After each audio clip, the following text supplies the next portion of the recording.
Welcome back to think UP channel. இன்றைக்கி நம்ம topic Israel and Palestine issues. நீங்களாம் யோசிக்கலாம், அது நிறைய பேர் வீடியோ போட்டுட்டாங்களே, இன்னும் புதுசாக சொல்ல போகிறீங்க, 2 months நடக்குது, இப்போ தான் வீடியோவான்னு கூட நீங்கள் நினைக்கலாம். ஆமாம், ஏன்னா இஸ்ரேல் அண்ட் பாலஸ்டைனோட கான்ஃப்ளிக்ட் பற்றி சொல்லியிருந்தாங்க. யார் அந்த கான்ஃப்ளிக்ட் நடத்துகிறாங்க, இவங்க 2 பேருமே சண்டை போடுறாங்களா, அமாஸ்னா யார், அவங்கள பற்றி நம்ம கொஞ்சம் டீட்டெயில்டாக பார்ப்போம். அது மட்டும் இல்லாமல் ஏன் பாலஸ்டைனில் அமாஸ்ன்ற ஒரு இயக்கம் ஏன் ஃபஸ்ட்டு இஸ்ரேல் மேலே தாக்குதல் பண்ணாங்க, அவங்களுக்கு இன்னதான். ஃபஸ்ட்டு நான் உங்களுக்கு ஒரு இன்ட்ரொடக்ஷன் சொல்கிறேன். இது என்னென்னா, இந்த கான்ஃப்ளிக்ட் எப்படி ஸ்டார்ட் ஆச்சு. பாலஸ்டைனில் இஸ்ரேலுக்கும் பாலஸ்டைனுக்கும் ஒரு ஃபைட் நடக்குது. 6:30 AM காலையில் அந்த மார்னிங்கில் 7th October, while most of the Israelis ரொம்ப சவுண்ட் ஸ்லீப்பில் இருந்திருக்காங்க. ஸோ சடனாக என்ன இருக்குது, ஏர் ரைட் சைரன் சவுண்டு, பிளாஸ்ட் எல்லாமே நடந்துச்சு. நினச்சி பாருங்கள், தூங்கிட்டு இருக்கும்பொழுது திடீர்னு ஒரு ஏர் ஸ்ட்ரைக் நடந்தால் எப்படி இருக்கும். ஸோ அந்த டைமில் thousands of ராக்கெட்ஸ் இஸ்ரேல் மேலே வந்துச்சுன்னு சொல்லிட்டு இஸ்ரேல் தரப்பில் இருக்கவங்க சொன்னாங்க. பட் அமாஸ் என்ன சொன்னாங்க, நாங்கள் 5,000 ராக்கெட்ஸை அனுப்பிச்சோம் அப்படின்னு சொல்லிட்டு அவங்க சொல்லியிருக்காங்க. ஸோ நம்ம இஸ்ரேலுக்கு ஒரு ஸ்பெஷலான ஒரு விஷயம் இருக்குன்னே சொல்லலாம். என்னென்னா, இஸ்ரேலில் அயன் டூம் சிஸ்டம் சொல்லிட்டு ஒரு சிஸ்டம் இருக்குது. இந்த சிஸ்டத்தோட வேலை என்ன அப்படின்னா, இந்த சிஸ்டம் என்ன பண்ணுன்னா, இஸ்ரேல் மேலே ஏதாவது ஒரு ராக்கெட் ஏதாவது வரும்பொழுது இந்த சிஸ்டம் ஆக்டிவ்லி ஆன்டி மிசைல் மாதிரி அது பர்ஸ்ட் பண்ணிடும். அந்த ஏதாவது ராக்கெட் இஸ்ரேல் மேலே வரா மாதிரி இருந்தால் இங்கேருந்து ராக்கெட் போய் அது பர்ஸ்ட் பண்ணிடும். அதுதான் இந்த அயன் டூமோட வேலை. பட் ஒரே சமயத்தில் இந்த 5,000 ராக்கெட்ஸும் வரும்பொழுது அந்த அயன் டூம் ஷீல்டு செயலிழந்து போச்சு. ஸோ நினச்சி பாருங்கள், ஒரு ப்ரொடெக்ஷன் ஷீல்டே அவங்க டார்கெட் பண்ணியிருக்காங்க. ஸோ அதை பற்றி இப்போ நம்ம பார்க்கலாம். This is the worst conflict between Israel and Palestine since 2014. Israeli prime minister Benjamin Netanyahu அவர் என்ன சொல்லியிருக்காருன்னா, promise to revenge this. So நாங்கள் ரிவெஞ்ச் எடுப்போம் அப்படின்ற மாதிரி சொல்லியிருந்தார். Israel launch its own rockets in response and completely blocked Gaza. Gaza கம்ப்ளீட்டாக block பண்ணியாச்சு Israel. Gaza has only a few hours of electricity left. Israel prime minister TV இன்டர்வியூவில் என்ன சொன்னார், எலக்ட்ரிசிட்டி சப்ளை காசாவில் கம்ப்ளீட்டாக ஸ்டாப் பண்ணிடணும் அப்படின்னு சொல்லியிருந்தார். Hamas has attacked Israel many times before through tunnel மூலயமா நிறைய வாட்டி போயிட்டு இஸ்ரேலில் போய் அட்டாக் பண்ணியிருக்காங்க. But in 2014 Israel destroyed many such tunnels. So Israel என்ன பண்ணாங்க, 2014 நீங்கள் டனல் மாதிரி பூமி கடியில் டனல் மாதிரி நீங்கள் இஸ்ரேலை டிஸ்ட்ராய் பண்ணுறீங்க. அதனால் நிறைய டனல்ஸை அவங்க அழிச்சாங்க. Then Israel built a sensor equipped underground wall to prevent such infiltration. So என்ன பண்ணாங்க, தென் இஸ்ரேல் அவங்க டெக்னாலஜியை யூஸ் பண்ணி ஒரு சென்சார் அண்டர் கிரவுண்ட் வால்லாம் க்ரியேட் பண்ணியிருக்காங்க சென்சாரில். ஸோ யாராவது உள்ளே வரனாங்கன்னா முடியாது. ஸோ இஸ்ரேலை ப்ரொடெக்ட் பண்ணியிருக்காங்க. இன் ரெஸ்பான்ஸ் யூஎஸ் என்ன பண்ணியிருக்காங்க, US has placed its aircraft aircraft கேரியரை நியர் த இஸ்ரேல் பார்டரில் வச்சுருக்காங்க. ஒய் எதனால் யூஎஸ் அவங்களோட ஏர்க்ராஃப்டை எடுத்துகிட்டு போய் அங்கே வைக்கணும் இஸ்ரேல் பார்டரில் அப்படின்னா, நீங்களாம் யோசிக்கலாம், இஸ்ரேலை ப்ரொடெக்ட் பண்ண தானே. அதுதான் ரீசன் கிடையாது. ஏன்னா இந்த US is keeping an I on Lebanon மேலே யூஎஸ்க்கு ரொம்ப நாளாகவே ஒரு கண் இருந்திருக்கு. ஸோ இதை பற்றி நான் ஒரு டீட்டெயிலாக சொல்கிறேன். So how did the terrorist group in Gaza, where there are only 20 lakhs people and the poverty rate is more than 50%? So நீங்கள் யோசிச்சிருக்கீங்களா, டெரரிஸ்ட் குரூப் காசாவில் நிறைய பேர் இருக்காங்க. ஸோ அதில் பார்த்தீங்கன்னா 20 lakhs people இருக்காங்க காசாவில் வச்சுக்கோங்களேன். அங்கே ப்ராவர்ட்டி ரேட் 50%க்கு மேலே இருக்குது. I know many of you have seen video on this topic. நீங்களே பார்த்துருப்பீங்க, இன்டர்நெட், இன்ஸ்டாகிராம், எல்லாத்துலேயும் யூடியூப் எல்லாத்துலேயும் பார்த்துருப்பீங்க. இஸ்ரேல் பாலஸ்டைனில் நடக்கிற வீடியோஸ் போட்டிருக்காங்க. But you won't understand until you understand about the group of Hamas. So நீங்கள் பார்க்குறதோட சரி இவங்க தப்பு பண்ணியிருக்காங்க அப்படின்னு சொல்லிட்டு இருக்குது. அன்டில் நீங்கள் அமாஸ்னால் யார் அப்படின்னு தெரிஞ்சுக்கிற வரைக்கும் உங்களுக்கு இந்த கான்செப்ட் பற்றி புரியாது. ஸோ இப்போ நம்ம பார்க்கலாம், what is Hamas. The meaning of அமாஸ்னா என்ன அப்படின்னா, இஸ்லாமிக் ரெசிஸ்டன்ட் மூமெண்ட்டுன்னு சொல்லுவாங்க. யார் இது உருவாக்குனா அப்படின்னா, ஷேக் அஹமத் யாசின் அப்படின்ற ஒருத்தர் தான் இந்த இஸ்லாமிக் ரெசிஸ்டன்ஸ் மூமெண்ட்டை லான்ச் பண்ணார். ஸோ அவர் யார், Sheikh Ahmed Yassin a Palestinian, okay, who was in Egypt to study Islam பற்றி படிக்கிறதுக்காக அவர் எகிப்டில் இருந்தார். But he could not complete. So studies பண்ண முடியல because due to lack of money. So he returned to Gaza. He was greatly influenced by the Muslim Brotherhood in Egypt. So அவர் காசாக்கு வந்தாச்சு. அதுக்கப்புறம் முஸ்லீம் பிரதர்ஹுட்னு ஒரு இயக்கம் இருக்குது. அந்த இயக்கத்து மேலே இவர் இன்ஃப்ளூயன்ஸ் ஆகிட்டார். So the Muslim Brotherhood was established in 1928 தான் இந்த முஸ்லீம் பிரதர்ஹுட்ன்ற ஒரு இயக்கம் ஸ்டார்ட் ஆச்சு. And it's one of the largest Islamic organisation in the world. இது முஸ்லீம் பிரதர்ஹுட் தான் இருக்கிறதுலே one of the largest Islamic organisation சொல்கிறாங்க இந்த world. The Muslim Brotherhood says its objective is to change the society into the society that Prophet Muhammad wanted initially. So நாங்கள் என்ன ஒரு முயற்சி பண்ணுறோன்னா எங்களோட அப்ஜெக்டிவே இந்த சொசைட்டியை மாற்றணும். ஸோ எங்கள் ப்ராஃபிட் முகமது அவர் என்ன யோசிச்சுட்டு இருந்தாரோ இனிஷியலாக எப்படி இருக்கணும்னு நினச்சாரோ அதுமாரி மாற்றணும் அப்படின்னு சொல்லிட்டு. Violence was an official policy of Muslim Brotherhood. So அது மாற்றுறதுக்கு அவங்க சூஸ் பண்ணது violence. But Egyptian leader Anwar al Sadat அவர் என்ன பண்ணாருன்னா made deal with the Muslim பிரதர்ஹுட்டோட ஒரு டீல் வச்சாரு. யார்? எகிப்சியன் லீடர் அன்வர்ன்ற ஒருத்தர். If you leave violence and help me against my enemies I won't bother யூன்னு சொல்லிட்டு அவர் ஒரு டீல் வச்சார். பாருங்கள், அதில் கூட ஒரு சுயநலம். அவங்க என்ன சொல்கிறாங்க, நீங்கள் எனக்கு ஹெல்ப் பண்ணுங்கள், நீங்கள் வயலன்ஸை விட்டுட்டு எனக்கு நீங்கள் ஹெல்ப் பண்ணிங்கன்னா நான் உங்கள் விஷயத்தில் நான் தலையிட மாட்டேன் அப்படின்னு சொன்னாங்க. But many terrorist were inspired by the member of Muslim Brotherhood. So many terrorist அந்த முஸ்லீம் பிரதர்ஹுட்னால இன்ஸ்பயர் ஆகியிருக்காங்க. ஸோ நெக்ஸ்ட் பட் இதில் ஒரு முக்கியமான விஷயம் என்னென்னா, Sayyid Qutb wrote about the common struggle of Muslim Brotherhood. Muslim Brotherhood face பண்ணுற common struggle இந்த புக்கில் எழுதி இருந்திருக்காரு. Next his writing were also shared by terrorist group like al Qaeda. During in 1960s, the Muslim Brotherhood didn't use violence in Palestine. So பார்த்தீங்கன்னா அவங்களோட writings அல்-குவைதா முதற்கொண்டு follow பண்ணியிருக்காங்க. 1960s பார்த்தீங்கன்னா இந்த முஸ்லீம் பிரதர்ஹுட் அவங்க வயலன்ஸ் யூஸ் பண்ணலை. Instead they use social welfare program. Social welfare ப்ரோக்ராமை அவங்க யூஸ் பண்ணாங்க. லைக் அந்த சோஷியல் வெல்ஃபேர் ப்ரோக்ராம்ன்றது என்னென்னா religious school, charity association and social clubs.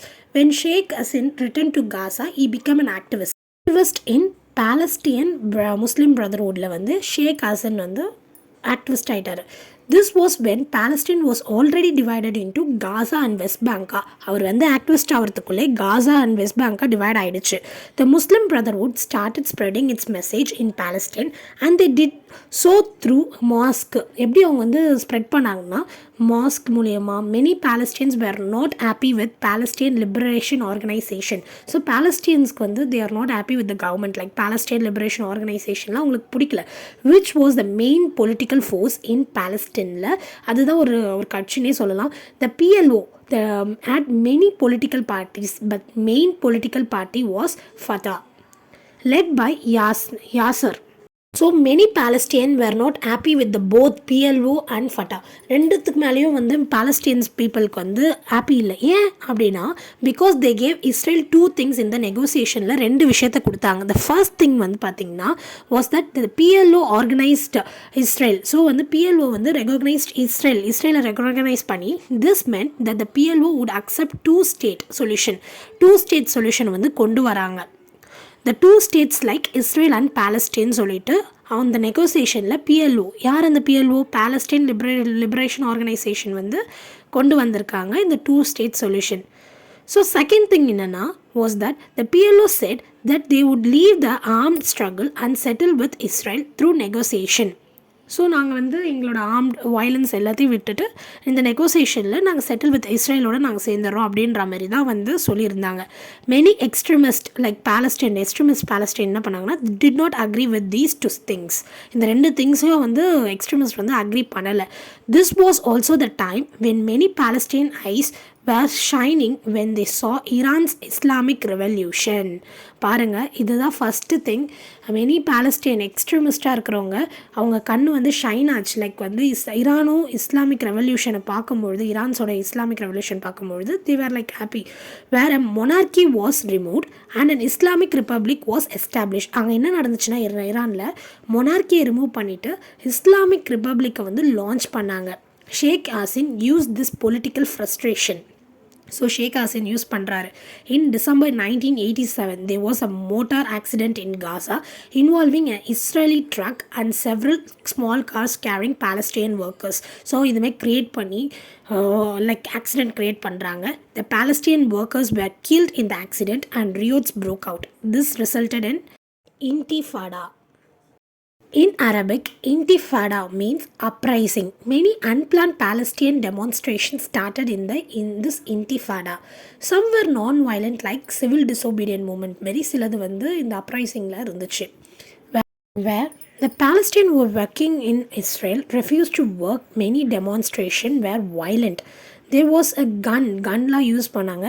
During this time, Sheikh Yassin wanted to help Palestine, but he didn't want the Muslim Brotherhood to associated with violence. ஸோ அவர் help பண்ணணும்னு நினைக்கிறாரு, ஆனால் முஸ்லீம் brotherhood வந்து வயலன்ஸை use பண்ணி பண்ணக்கூடாதுன்னு நினைக்கிறாரு. So he created a new organization called Hamas. So இப்போ தான் Hamas வந்திருக்காங்க. The objective of Hamas were in 1988 Charter of Organization where Yassin PLOs are recognized Israel. So வந்து 1988 சார்ட்டரில் தான் வந்து அப்ஜெக்டிவ் ஆஃப் அமாஸ் இருக்குது. அமாஸ் ரெஃப்யூஸ் டு ரெகக்னைஸ் இஸ்ரேல். நாங்கள் இஸ்ரேல்ன்ற ஒரு விஷயத்தை நாங்கள் ரெகக்னைஸ் பண்ண மாட்டோன்னு சொல்லிட்டாங்க. From 1993 to 2000 the Israeli occupation of West Bank and Gaza become more intense instead of decreasing. So வந்து அவங்க காலி பண்ண மாட்டேன்னு சொல்லிட்டாங்க. அதனால 1993லேருந்து 2000 வரைக்கும் இந்த பிரச்சனை ரொம்ப ஒரு குறையாமல் நிறைய ஓடிக்கிட்டே இருந்துச்சு. த பாலஸ்டீன் ஆஃப்டர் என்ன ஆச்சுன்னா பாலஸ்டீன் தாட் பண்ணாங்க பீஸ் டீலுக்கு அப்புறமாவது நல்லது நடக்கும்னு சொல்லிட்டு. The poverty would decrease and the government fear that Israel would die in own attack. So என்ன பண்ணாங்கன்னா அவங்க அட்டாக் பண்ணாங்கன்னா அவங்களே அழிஞ்சு போயிடுவாங்க அப்படின்னு நினச்சாங்க. பட் சர்ப்ரைசிங்காக என்ன நடந்துச்சுன்னா இன் 2005 இஸ்ரேலி கவர்மெண்ட் என்ன பண்ணாங்கன்னா ஆஸ் இஸ்ரேல்ஸ் ஓவர் பாலஸ்டைன் ஏரியாவில் யாரெல்லாம் இருக்காங்களோ அந்த இடத்த விட்டு கிளம்பி வந்துருங்கன்னு சொல்லிட்டு சொன்னாங்க. இஸ்ரேலி சைட் நாங்கள் வந்து பார்டர்ஸ் நாங்கள் எதுவுமே பிளாக் பண்ணலை, ஸோ ஹமாஸ்னால எங்களுக்கு எந்த பிரச்சனையும் வராது. That is why Egypt government didn't want to support Hamas. Egypt வந்து சப்போர்ட் பண்ணலை அப்படின்னு நினச்சிட்டு இருந்தாங்க. In fact in recent attack an Egyptian intelligence official said that he had warned the Israel that something big was going to happen. இந்த recent attack நடக்கிறதுக்கு முன்னாடியே எகிப்ட்லேருந்து intelligence survey வந்து சொல்லியிருக்காங்க something big is going to happen. The Palestines had no way to buy anything. So அவங்களால இப்போ எதுவுமே வாங்க முடியல. To solve this problem they started digging tunnel. So இந்த பிரச்சனையை தீர்க்கறதுக்கு தான் டனல் டிக் பண்ணாங்க நியர் த எகிப்ஷியன் பார்டர் வச்சு. They smuggled a lot of things from Egyptian market and sent them to Gaza. So the smuggled goods were very basic like oil and mechanical parts, but they were also things that weren't available in Gaza's like makeup and cigarette. So இதெல்லாம் வந்து கிடைக்காது காசாவில். அவங்க tunnel tick பண்ணதே பொருள் எடுத்துகிட்டு வந்துட்டு நம்மளுக்கு தேவையான பொருள் எடுக்கணும், நான் காசாவில் சப்ளை பண்ணணும் அப்படின்னு சொல்லிட்டு. So Hamas also imposed a tax on smuggled goods. Smuggled goodsலாம் வந்துச்சுன்னா அதுக்கு டேக்ஸ் போட்டிருந்தாங்க which made it profitable. So in 2009 Benjamin Israeli prime minister என்ன சொன்னார்னா again is hard line tactics continued. So அவர் திருப்பி அந்த பிரச்சனை நடந்துகிட்டே இருந்தார். Israeli settlement increased in the Palestine territories. The lives of border like வந்து ஆர்டினரி பாலஸ்டைன் பிகம் வேர்ஸ் ஆச்சு. உங்களுக்கு ஒரு சிம்பிளாக சொல்லணும்னா இது எப்படின்னா ஒரு வீடு இருக்குது, ஒரு வீட்டில் வந்து இருக்கிறாங்க, அந்த மெம்பர்ஸ் பேர் தான் பாலஸ்டைன்ஸ் வச்சுக்கோங்க. திடீர்னு ஒருத்தவங்க வந்து வழிப்போக்கர்கள் வராங்க, வந்துட்டு நான் அவங்களோட திண்ணையை யூஸ் பண்ணிக்கிட்டுமான்னு கேட்குறாங்க. இவங்களும் வந்து சரி பரவாயில்லன்னு சொல்லிட்டு சொல்கிறாங்க. அங்கே தங்கிட்டு ஒரு 2 months அங்கேயே இருக்காங்க. 2 monthsக்கு அப்புறம் அவங்க சொல்கிறாங்க இதுமாரி வந்து எங்களுக்கு கொஞ்சம் குளிராக இருக்குது, விமென்க்கு சேஃப்டி இல்லை, நாங்கள் உள்ளே வந்து கொஞ்சம் தங்கிக்கிட்டுமா. இவங்களும் என்ன சொல்கிறாங்க சரி உள்ளே வாங்க இருங்கன்னு சொல்கிறாங்க. கொஞ்ச நாள் போயிட்ட பிறகு நீங்கள் இந்த இடத்த விட்டு போங்க, நாங்கள் தான் இதை ஃபுல்லாக ஆக்குப்பை பண்ணணும் அப்படின்னு சொல்கிறாங்க. இதுதான் வந்து அவங்களுக்கு வந்து பாலஸ்டைன் பீப்புளுக்கு வேர்சனாக இருக்குது. எங்கள் இடத்துல வந்துட்டு நீங்களே வந்து எங்களை வந்து துரத்துறீங்களே அப்படின்னு சொல்லிட்டு அவங்க ஃபீல் பண்ணுறாங்க. ஸோ நெக்ஸ்ட் என்ன நடக்குதுன்னா Israel responded by imposing more restriction on ordinary Palestine. So உள்ளே வந்துட்டு ரொம்ப ரெஸ்ட்ரிக்ஷன் போட ஆரம்பித்தாங்க. After that so West Bank and Gaza வந்து ஜெயில் ஆகிடுச்சு பாலஸ்டைன் பீப்புளுக்கு. இன் 2013 when எகிப்ஷியன் பிரசிடென்ட் ஹபில் என்ன சொல்கிறாருன்னா came to power, he too was against the Muslim Brotherhood. அவரும் அகெயின்ஸ்டாக தான் இருந்தார். Extremism and terrorism in that area. So அந்த ஏரியாவில் நிறைய டெரரிசம் இருந்துச்சு. So that no innocent people or civilians lose their life in the fight. So அவங்க என்ன கொண்டு வந்தாங்கன்னா இன்னோசன்ட் பீப்புளோ சிவிலியன்ஸோ அவங்க லாஸ் பண்ணக்கூடாது லைஃப்னு சொல்லியிருந்தாங்க. மெடிட்டேரியன் சீ வாட்டரை இந்த டனல்ஸ்லலாம் ஊற்றிட்டாங்க. ஏன்னா நீங்கள் அதுலேருந்து தானே வரீங்க பொருள் எடுக்க. So that no one would use them, யாரும் யூஸ் பண்ண மாட்டாங்க தண்ணி இருந்ததுன்னா. Violence between Hamas and Israel அப்படி பண்ணியும் கண்டினியூ ஆகிட்டே தான் இருந்தது. And it reached its peak in 2014 பீக்காக போச்சு. The Palestine centre for policy and surveys research analysis in June 2023 என்ன சொல்கிறாங்கன்னா, showed that more than half of the Palestinian in Gaza and the West Bank will vote for Hamas leader in the presidential election. So அந்த tensions வந்து people மனசில் எப்படி ஆச்சுன்னா, election வந்ததுன்னா மோர் than half of the பாலஸ்டியன் people காசாலையும் சரி west பேங்க்லையும் சரி அவங்க வந்து ஹமாஸ்க்கு தான் ஓட் பண்ணுவாங்க rather than for Palestinian authority லீடருக்கு தவிர. இன் 2018 the support for two-state solution is declining in Palestine. 2018 இந்த ரெசல்யூஷன் கொண்டு வந்தாங்க நெகோசியேஷன் லைக் வந்து டூ ஸ்டேட் இஸ்ரேல் பாலஸ்டீன் அது வந்து குறைய ஆரம்பிச்சது. The Palestine believe it is like the peace deal வந்து அவங்களோட பீஸை வந்து அஃபெக்ட் பண்ணுற மாதிரி இருக்குது. Israel won't let them live. ஸோ எங்களை வந்து பீஸ்ஃபுல்லாக வாழ விட மாட்டாங்க. இன் அடிஷன் நாங்கள் என்ன பண்ண போகிறோம்னா, the Palestinian authority Mohammed Abbas the leader of the West Bank didn't hold a national election in 2021. ஸோ 2021 அவர் வந்து நிற்கலை. The leader of the West Bank நிற்கலை. He said that he would hold an election only when Israel allowed Palestine in East Jerusalem to vote. So நான் எப்போ நிற்போன்னா, when Israel வந்து Palestine like வந்து இன் ஈஸ்ட் ஜெருசலமில் இருக்கிற பாலஸ்டீனை vote பண்ண விடணும். But some political analyst said that the real reason for the election not being held is different. ஸோ இது ரீசன் கிடையாது, அது டிஃப்ரெண்ட் அப்படின்னு சொல்கிறாங்க. There are Abbas Kamal and Ahmed Hoshi. Who are they? ஸோ வந்து இவங்களாம் யார் அப்படின்னு சொல்லிட்டு பார்த்தீங்கன்னா, leaders of Egyptian and Jordanian intelligence service. இவங்களாம் அந்த leader. In January 2021 a newspaper reported that they went to the Palestinian Authority headquarters to meet Mohammed Abbas. These two leaders told Mohammed Abbas not to hold election in Palestine because according to their reports Hamas would win the election. So நீங்கள் நிற்காதீங்க, உங்களுக்கு புரியுதா? இப்போது நீங்கள் நின்னீங்கன்னா அவங்க தான் ஜெயிப்பாங்க, அதனால் நீங்கள் எலெக்ஷனே நடக்காதுமே பண்ணிக்கோங்க அப்படின்னு சொல்கிறாங்க. Egypt doesn't want Hamas to take full control. So full control Palestine எடுக்கக்கூடாது because Egypt is against the Muslim பிரதர்வுட்னால. So why did Hamas launch this attack? ஒரு ரெண்டே ரீசன் தான். பாலஸ்டீனுக்காக நாங்கள் டேக் கேர் ஆஃப் பாலஸ்டீன், நாங்கள் காசாவில் இருக்கவங்களுக்கு தான் நாங்கள் கண்ட்ரோல் பண்ணணும். ஃபைட் இஸ்ரேலோட ஆர்ம்ட் ரெசிஸ்டன்ஸை அகேன்ஸ்டாக ஃபைட் பண்ணி நாங்கள் இது பண்ணணும். ஸோ இதுதாங்க ஒரு சின்ன விஷயம் நாளுக்கு நாள் பெருசாகி இவ்வளோ லாஸ் நடந்திருக்கு. இவ்வளோ லைஃப் வந்து மோர் தென் லேக்ஸ் ஆஃப் பீப்புள் இறந்து போயிருக்காங்க, இன்னும் கண்டினியூ ஆகிட்டே இருக்குது. ஸோ இதுக்கு சொல்யூஷன் வந்து யுனைடெட் நேஷன் ஆர்கனைசேஷன்ஸ் தான் கொடுக்கணும். அவங்க வந்து இதற்கு எப்படி ரெஸ்பாண்ட் பண்ணுறாங்கன்னு தெரியல. பட் ரேலிஸ் மெனி கண்ட்ரீஸில் வந்து ரேலிஸ் நடக்குது, போராட்டங்கள் நடக்குது, வாய்ஸ் ஓவர். ஸோ இண்டிவிஜுவல் சிவிலியன்ஸ்க்காக வந்து போராடுறாங்க. Innocent lifes, innocent childrens are dying due to this attack. அதனால வந்து நிறைய வாய்ஸ் வருது, ஹேஷ்டேக்ஸ் நிறைய ஸ்ப்ரெட் ஆகுது. ஸோ யுஎனோட கான்ட்ரிபியூஷன் வந்து இருக்கணும். Because it is not only a pillar for world பீஸ்ன்னு சொல்கிறாங்க, பட் பீஸ்க்காக அவங்களோட கான்ட்ரிபியூஷன் என்னன்னு சொல்லிட்டு நம்மளுக்கு தெரியல. But if they show something great in this issues means நிறைய பீப்புளோட லைஃப் வந்து நம்ம சேவ் பண்ண முடியும். ஸோ நான் உங்களுக்கு overall view of Israel Palestine பற்றி நான் சொல்லியிருக்கேன். ஹமாஸ்னா யார், இதோட ஆரிஜின் எப்படி ஸ்டார்ட் ஆச்சு, ஏன் இவங்க சண்டை போட்டுக்கிறாங்க, அவங்களுக்கு என்ன தான் தேவை பார்த்தோம். So please do subscribe my channel. Thank you for வாட்சிங் மை வீடியோ. பாய்.